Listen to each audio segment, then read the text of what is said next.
નવજીવન ન્યૂઝમાં તમારું સ્વાગત છે। નર્મદા જિલ્લાનું રાજપીપળા એક ઐતિહાસિક સ્થાન છે। અહીંયા રાજાનું શાસન હતું, ત્યારબાદ બ્રિટિશ શાસન આવ્યું અને બ્રિટિશ શાસન દરમિયાન ઘણી બધી ઐતિહાસિક ઇમારતોનું નિર્માણ થયું છે। ત્યારે 100 વર્ષ કરતાં વધુ જૂની ઇમારતો છે અને તે હવે રિનોવેશન માંગી રહી છે।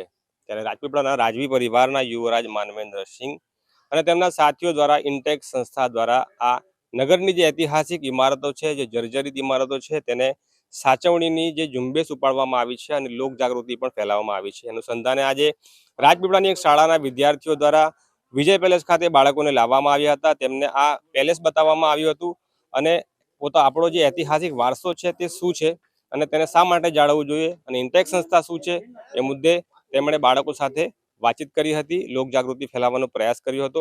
ત્યારે આ મુદ્દે અમે રાજપીપળા સ્ટેટના પ્રિન્સ યુવરાજ માનવેન્દ્રસિંહ સાથે વાતચીત કરી છે। શું કહી રહ્યા છે જુઓ આ વિડીયોમાં। આજે અહીંયા રાજપીપળામાં રાજવંત પેલેસમાં ઇન્ટેક જે કે Indian National Trust for Art and Cultural Heritage છે એમાં જે નર્મદા ચેપ્ટરની સ્થાપના આજથી 1 વર્ષ પહેલાં કરવામાં આવી હતી। એમાં હું કન્વીનર અને મારી જોડે વિરાજબેન કો કન્વીનર અને જયપાલભાઈ માંગરોલા જે પણ અહીંના સભ્ય છે।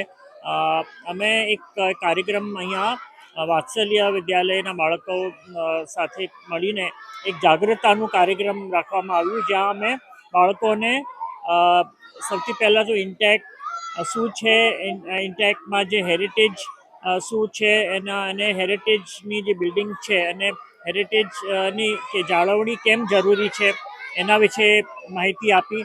અમુક અહીંયા હેરિટેજના જે સ્થળો છે, બિલ્ડિંગો છે રાજપીપળા શહેરમાં, એની પણ વિગત આપી, એના ફોટા બતાડ્યા, એનો પર ચર્ચા થઈ।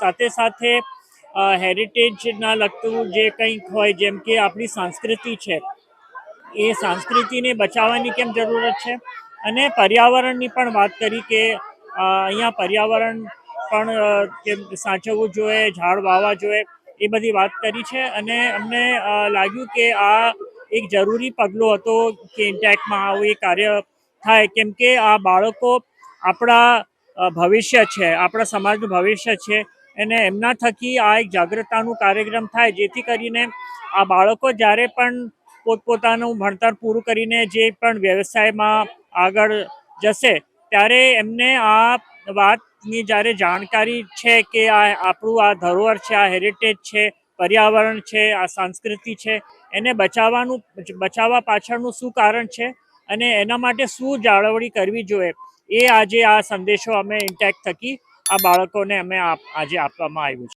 વૈષ્ણવજન તો તેને કહીએ જે પીડ પરા